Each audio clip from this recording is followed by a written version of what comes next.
In today's world, everything is digital from personal messages to bank accounts and national systems. And where there is data, there is risk. Cybersecurity is the practice of protecting systems, networks, and informations from digital attacks. These attacks are not random, they are planned, targeted, and often invisible. Hackers look for weaknesses. A weak password, an unprotected network, or a careless click can open the door to stolen data, financial loss, or identity theft.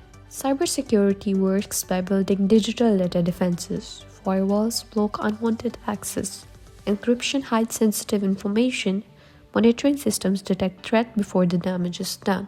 But technology alone is not enough. Humans are often the weakest link. Awareness, strong passwords, and safe online behavior are just as important as advanced security tools. As our lives become more connected, cybersecurity becomes more critical than ever. Protecting the digital world is not just a technical job, it is a shared responsibility.